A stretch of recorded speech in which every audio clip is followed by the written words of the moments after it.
Episode 57, title, Thriving in Unpredictable Times. Interview with John Sanders, brought to you by Go Legal Yourself, an online business providing real legal tools for savvy entrepreneurs.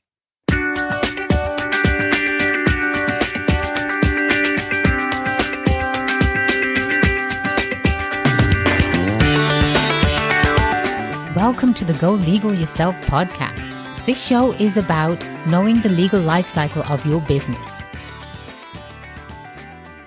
I'm your host, Attorney Kelly Bagler, the Queen of Business Law. You can interact with us on social media and do find us on the web at golegalyourself.com. Back by popular demand, I will be interviewing John Sanders once again, the entrepreneur and investor. Welcome to the show, John. Well, good to see you, Miss Kelly. Good to be here one more time. Absolutely. Back by popular demand. Well, I like to hear that. How popular? Well, I'm sure we'll soon find out. Overwhelming. Yes. But the audience that's listening right now, they definitely need to go and listen to episode 43. That's when we first had you on, and we were talking about your favorite thing, money. Money. That's right. Well, it's up there at the top anyway. It is. You're right. It is. Well, John, we do ask our guests to share their favorite attorney joke with us. Do you have one? No, it's the same as last time. Attorneys are not funny. Oh, well, there you go. That's kind of funny in itself. All righty. Well, last time we interviewed you, we were talking about money and where to find it. And we got so many downloads on that, John. It was very, very popular. You are also now known as a hobby investor, are you not? That is correct. I'm not an angel investor. Share with us what that means. Well, if people have hobbies, it's things they like to do because they want to do them. And I like investing because I like interacting with small companies. And I consider my hobby investing, I don't want to tell the companies this, but it's like an expenditure. It's like going to Las Vegas, or it's like going to a movie, or buying something because I want it. It's my hobby. Yes, but before you're not Mr. Moneybags, right? So people don't come to you and say, "Oh, he's Mr. Moneybags. He's like an ATM machine, and we'll take what we want." You actually, John, you have been an entrepreneur all your life. You have some experience. You've got vast amounts of experience, and there are certain things that you look for in a business before you even consider investing. Can you just list maybe 3 things that you think of? Sure. So my little 17-second presentation at the Chamber of Commerce around the table, as they say, you do everything in 17 seconds. I say, I'm John Sanders. I'm an electrical engineer by training. I'm an old man now. I don't have that many more years. Yeah, I'm over 80, so I'm not making 10-year deals anymore. So, and I am a strategic advisor or management of entrepreneurial companies. And so I like working on the business strategy. And if we come up with a good strategy, I'll invest in it. That's how it goes. The reason I love technology companies in general is because technology companies do not have a limit on how they think they can grow. Otherwise, they have an infinite potential, which most of them do. It's limited more by the management and by their strengths than it is by any other factor.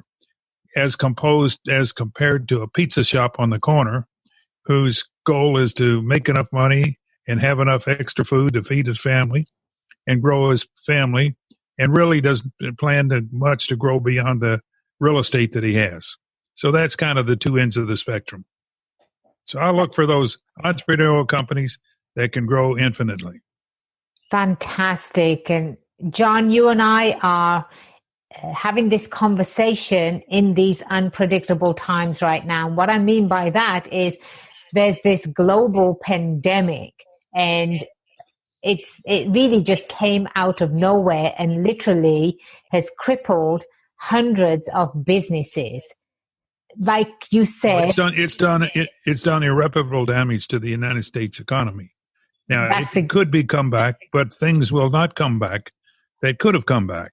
And you're watching restaurants drop off the cliff every day, and that's not a major part of the economy, but tourism and all that is, and it's hard to know just how it's going to come back. And of course, we put ourselves another $3 trillion in debt, so who knows how that's going to play out.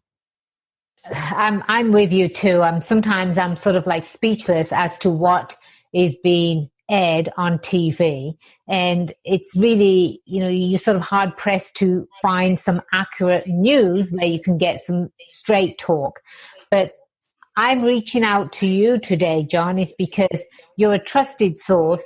You've experienced a lot of things in your business career, and I wanted to ask you, as a seasoned entrepreneur, how can businesses thrive in these times?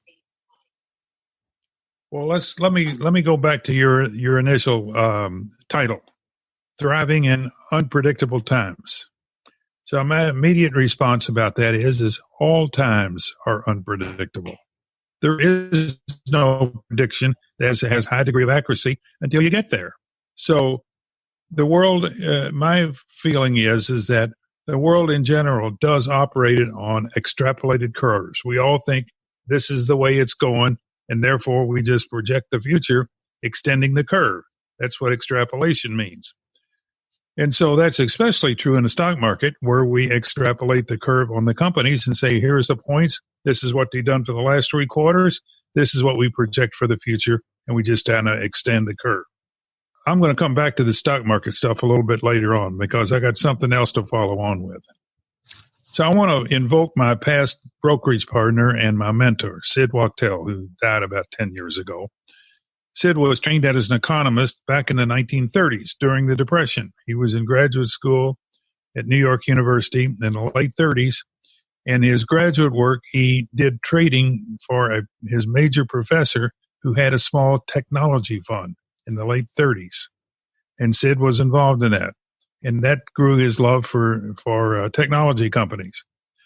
Of course, then he got drafted in World War II, and as a statistician, he worked for the military air transport systems, METS, in which he did all the analysis on how to maximize the use of airplanes. That's technique that's still used in trains, airplanes today. Amazon uses it. Everybody uses the same statistical analysis. So after the World War II, he got a job with the Treasury Department in international bonds.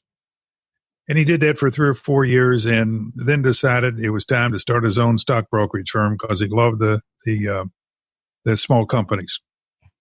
So that was 1960, and the market was pretty good in 1960, and he had some good starts. One of which was with Melpar, which was the largest engineering company in Washington D.C., where he was, and they started the 2020 Investment Club. This was 20 guys putting in $20 a month into the pot. And I met Sid in 1964 when I started work in Washington through my supervisor, who was one of the 2020 Club members. And he had been in one of these companies that sold out in the early 60s. So I went to the meeting one night, and it turns out the 2020 Club was then the 4 Sporadic Club. 4 guys sporadically putting a few bucks in. And I got intrigued. And we reconstituted and got it back up to, 10 or 15 fellows, all of us, either agency folks or engineers, and had a good time because we'd meet monthly, have dinner, shoot the breeze, and then figure out what we're going to put some money into. But Sid's favorite statement, as an economist, he said he really understood the market. He understood people and how they acted. And his statement was always, when the curve can be realistically extrapolated, the forces are already in motion to change the curve. So if gold is going up, there's already people selling into it, as well as people buying. It is already being changed. And this is what Dr. Fauci these days says about his erroneous projections of the size of the market. He says he put out all these prognostications, and people did in fact flatten the curve. So we're not getting the deaths that were predicted. Now you can go back and forth on this as to whether that's true or not, but there's some semblance of truth to it. When I take Sid's thing that if we know there's going to be bad stuff, we'll change our habits and we'll change it to be different. There you go. So just how much we change it and how bad it would be, we'll never know. So here's my general answer, whether it's a company or whether it's an individual. How do you deal with uncertainty? Number one rule, have reserves. Stay out of debt and have reserves. There is no substitute for that. But John, there are so many Americans and businesses for that matter that have no savings. No, when these restaurants, when they close the restaurants, half of them are out of business in the first month. It's no shocking. Reserves. It's shocking to me, John. How can anyone run a business, in even a household, without any reserves? That's the number one rule in business, in budgeting, is at least have 6 months of expenses saved up. Well, when you get started, you have nothing. So that's kind of hard to do. But you should figure out a budget as to how you siphon it off. So you get 1 month, then 2 months, and 3, and aim toward 6 months. Right. Now, if you're running a business and you have no income coming in, that's hard to have reserves for that. But I will commend the federal government. They've come through with the PPP? Yes. To help pay for employees or keep them on payroll. Yes. And in fact, one of the companies, three of the companies have already gotten their checks, and it's going to make a difference for the next 2 or 3 months. They can keep people on. That really is unusual. Yes. And so my point is, I have about 20% of my portfolio. I'm fortunate. I made some money along the way, had a couple of good deals, and I've got about 20% of my money, total money, in cash and gold. I have some gold these days. You talk about being prepared and having reserves. They're all in gold coins, though, because they're easily marketable. Right. So, but see, my wife and I both had money when we married, so we had some savings, and we combined them, and we had more savings. So we were able to buy a house about 6 months after we married. And we lived in it for 30 years, by the way. While other people in the neighborhood upgraded, we kept our minimal. And the nice thing is my wife grew up on a farm, so she understood good years and bad years. And you always have to prepare for the bad years. So as a kid, there was never anything I needed I didn't get. But things I wanted came during the good years. The same thing my wife was growing up. They bought stuff in the good years. They hunkered down in the bed. You know what hunkered down means? Yes. You do? Yeah, I do. From England? How do you spell it? You know how you spell hunker down? Is it honk down? Hunker. Hunker down. Isn't that what I had to look it up to make sure. I'll look it up. Hunker down is a great term. You just, when things look like they're going to bad, hunker down. Don't spend that money. Save it. So let me tell you, this is not the first time. In the Old Testament, Joseph, who, now this goes back about 3,000 years. Yes. His brothers didn't like him because he was the young kid in the family, and Dad liked him better than the others. Remember, he gave him the coat of many colors? Yes. That pissed him off, okay? So they sold him to some traders from Egypt, and off he went to be a slave in Egypt. Yes. So he was always a very smart kid. And the Pharaoh, I've forgotten the story exactly how he got to the Pharaoh, but the Pharaoh called him in because he was having bad dreams and asked him to analyze the dreams. And the solution he came up with, he says, the prediction is you're going to have 7 good years of growth and 7 years of famine. Get ready for the famine. And the Pharaoh took it to heart, put him in charge of the warehouses, had him collect all the extra grain. They saved the grain. During the 7 bad years, Egypt had stuff and nobody else did. Egypt cleaned up. Yes. Remember I won't go into it, but his father and the older brothers came and didn't recognize him at first until he introduced himself to them. So there's nothing new about having unpredictable times, unless you got some good dreams and somebody to interpret them. But there's good years and there's bad years. So you, in business as well as as a person, you have to assume that bad times are coming. You can't just put your head in the sand and say life is good, it's going to continue. Whether your health, I say this to small companies when they say, what makes them risky? I said, well, when the entrepreneur gets sick, what do we do? If you die, fine. I can insure against that. Getting sick, we're in trouble. And that's the biggest risk in small business. So, but there's a similar parables in the New Testament. The New Testament's tougher. So one of my favorite, in fact, it's one I base my whole investment philosophy on, is the parable of the talents. I won't go through that today. We do that. We'll save that for another episode. You got it. But fundamentally, the talent was a measure of money. So the master, when he went away to go on a big trip, he called in 3 of his servants and he gave them different amounts based on his analysis of their ability. He said, I'll be back for an accountant. When he came back, the top 2 guys said, here, I made a bunch of money for you. Here's what's yours. And he's put them in charge of different things. The guy that the lowest graded one, that only got 1 talent, came in and said, Master, I knew you were a tough SOB. It's not exactly Jesus' words, but you got to turn. John, I remember seeing those words in the Bible somewhere. They're there. I think it's a different translation. It's the King Sanders translation. So you heard of King James. This is a King Sanders. Oh, fantastic. Yeah.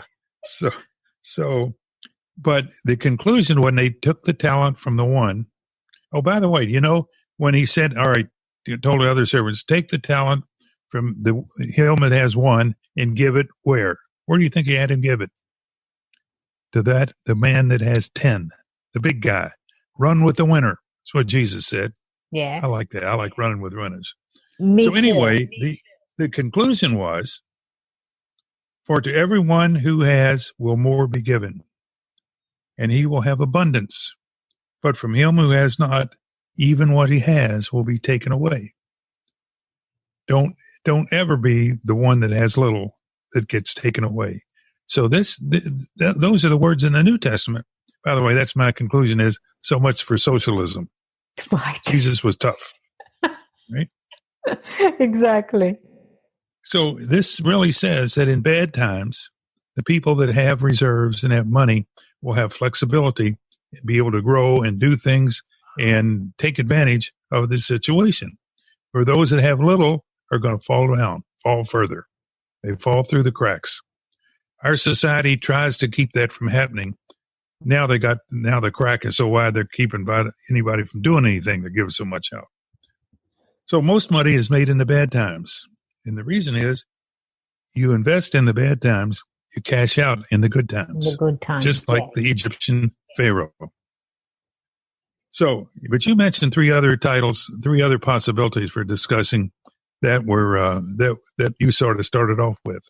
One of them was how to save for a rainy day, how to create a contingency plan, how to diversify your portfolio. We'll get into portfolio on the next one after the next one. You got it. I can discuss portfolios forever. I love discussing that. So you want me to take a crack at them in summary? All of them are answered by having reserve capital. That is the number one key thing. You can do what you want to with 67% of your portfolio. Even if it goes to 0, you still got 40% left. So and things aren't going to go to 0. So whatever you do in life, figure out how to not spend all the money coming in. However small it is. There's another story in the New Testament. Remember about the widow's mite in the temple? The rich guys were coming in, putting their money in. Here comes the little widow, always a widow. The widow with her hoodie on or whatever, and she drops the 2 mites, about the smallest, it's like 2 pennies, into the thing. And the rich guys kind of poo-pooed it, and Jesus says, wait a minute. You all have just given a portion of your wealth. This woman has given all she can. Her contribution is greater than all of you. By the way, that's in Luke 21, 1 to 4. I looked it back up again. So even in today's environment, how bad do you think things can get? I'll go back to my mentor, Sid Wachtel. Sid said that the key to investing was to analyze how irrational can the irrational people really get? Because it's the two ends of the spectrum that you make the most money. So in today's world, you look out there and you see the people that are scared of their shadow and want to shut down everything. Some of them are even governors. And there's others that say we can take a calculated amount of risk. So the irrational people want to shut it down forever until it's got absolutely perfect. Ain't going to happen. That doesn't make sense whatsoever. So you have to take risk in life. And the question is, how much risk can you do? So you minimize the risk. And I think they're doing a good job because we have, I'll knock on wood or whatever, here at Carlsbad by the sea where I live, we have no positives from workers or from residents. So we hope to continue that, but we've done a lot. Dining rooms closed. We wear our masks when we're in the building. They got wipies everywhere to wipe stuff down. The staff does it. There's no more visitors into the place. Can't even bring family members in. So you do the mitigation that's not disastrous, and you do what you can. But they're irrational people that just go off the deep end. And that's what we have these days. So how do you determine which are the irrational people and how far will they take it? I don't know. Fortunately, I'm not in the decision process. I'd like to be in a decision process, but I'm just sitting down here looking out at the beach, getting ready to go walking after this is over with. That's my next move in life. You know, John, you're someone that has done it right. You know, you weren't born with a silver spoon in your mouth. You have had your own trials and tribulations, and you've done it right in a sense where you are comfortable now in your golden years.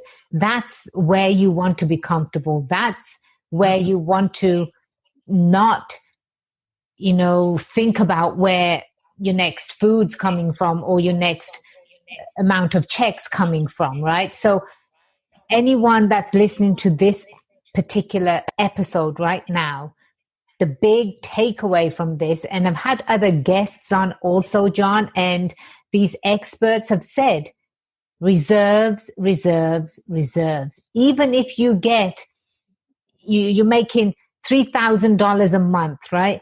Take something out of that. Don't just spend all of it. Automatically take something out and keep putting it away in your savings account. Do something. Figure out how to spend less. Yes. There you go. Learn how to create a budget, for God's sake, right? This is the number one thing that schools need to be teaching their kids is how to budget. One, what is a budget? And two, how do you budget? It's not being taught in schools. So reserves, must have reserves. It's for not just for yourself, but the future of your family as well. Well, if you're in business, the same thing. You got to have money set aside. And this is one of the reasons, if you read my book again, which you should for about the third or fourth time, Parables for Entrepreneurs, I make the point in there that one of the reasons small companies, in my opinion, should get outside investment early is that creates a reserve. Because now when you're really in trouble, if all you've got is your own resources, then that's all you got. If you have outside investors, you now have a mechanism to go for new capital from people that see you've done a good job, but you've hit unfortunate circumstances, and they're willing to back you now because they backed you before. So that's the best reserves you can ever have in a small company. But that's hard to get people who want to own 100% of their deal to think about. You're smart and gold legal yourself to have made that decision. There you go. There you go. I was going to ask you what's the one piece of advice that you could give to entrepreneurs, and it's exactly that. Really, it's have reserves. Yeah, and the reason there's several reasons I like outside investors. It so happens I'm one of them, but outside investors, especially if you get ones that understand your business, they can be a great resource of knowledge and helping in the strategy, but they are that ultimate reserve when things really get in trouble, not for your fault, but for circumstances beyond your control. That's the ultimate reserve that you've got in your business. And I prophesy that all the time. It's the number one reason to get outside investment, present day capital, but also reserves for the future. John, if you could do it all over again, what would that one thing be that you would do differently? You don't want to know something? I was not born by the way, with a silver spoon in your mouth, if you're referring to President Bush. But we were born in the middle. My dad was a city employee. So we grew up in the neighborhood. There wasn't rich and poor. We were all the same. Nobody had any money back in the 30s and 40s. So we all grew up the same. But I was fortunate that my dad worked for the city, but very entrepreneurial. And he did do some outside consulting. And there was one year where he made some real extra money. It was the only vacation we took as a family. That year, he took some of that money and we took a vacation. And other than that, all we did was visit relatives. So I look back on it. I just went from one thing to another. I did stuff that I liked. I went from the government. Went from engineering school to General Electric, then back to graduate school. Then I worked for the government for 5 years. And then I met my mentor, Sid Wachtell, and joined his brokerage firm. We did that for 20 years. Then I invested in a newspaper. And then I became his chairman and CEO of the newspaper. We changed the name. I bought some of the people out. They had a bunch of investors. And we built it up and we sold it to the Washington Post in 1996. And guess when I bought my first boat and golf clubs? 1996. Bought boat, golf clubs, and a vacation home. So, and still had money left over. So, it's been I don't have any major changes. Been married for 52 years. I can't change that one anyway. So, and we're I'm living in paradise. Yeah. One of the other suggestions I can make is live a long life. Then you got more time to accumulate money. There you go. So I'm 81. I'll be 82 in August. Yes. I can't believe it. I feel like I'm 50. But my real conclusion is 81 is the new 79. It ain't the new 60. Fantastic, John. You look incredible. You are smart as hell, if I can say that. And, you're just an incredible resource to have. As I'm saying that. Did we answer our question? Absolutely, we did. Yes, you hit it right on the head. And you gave us examples, great examples, by the way. Tell the audience how they can get in touch with you. JohnSanders.com. There are many John Sanders in the world, but there's only one JohnSanders.com. There you go there to my website. You got my parables for entrepreneurs. You can print it. You can print it down, read it, tear it up, throw it away, or you can even listen to it on my website. I've podcasted the book, so you can read it in chapters. My phone number is on there, and my email is on there. But if you don't want, just go to johnsanders.com. It's all there. There you go. And we will have your information on our show notes as well, John. And like before, it was such a pleasure having you on the show. And again, thank you so much for sharing your wisdom with us. And I have my next 2 lined up. You got it. We'll get you back on the schedule because you are a wanted man. That's all right, my dear. You take care. You too, John. That's said in a good way. So for the rest of the audience, feel free to go to golegalyourself.com. Definitely get the app. Go to your app stores, get Go Legal Yourself, and you can leave us comments and provide us feedbacks right from the app. And remember, The only way you become successful is if you make today the day you go legal yourself. I am Attorney Kelly Bagler, the Queen of Business Law. And until next time, cheers to your success.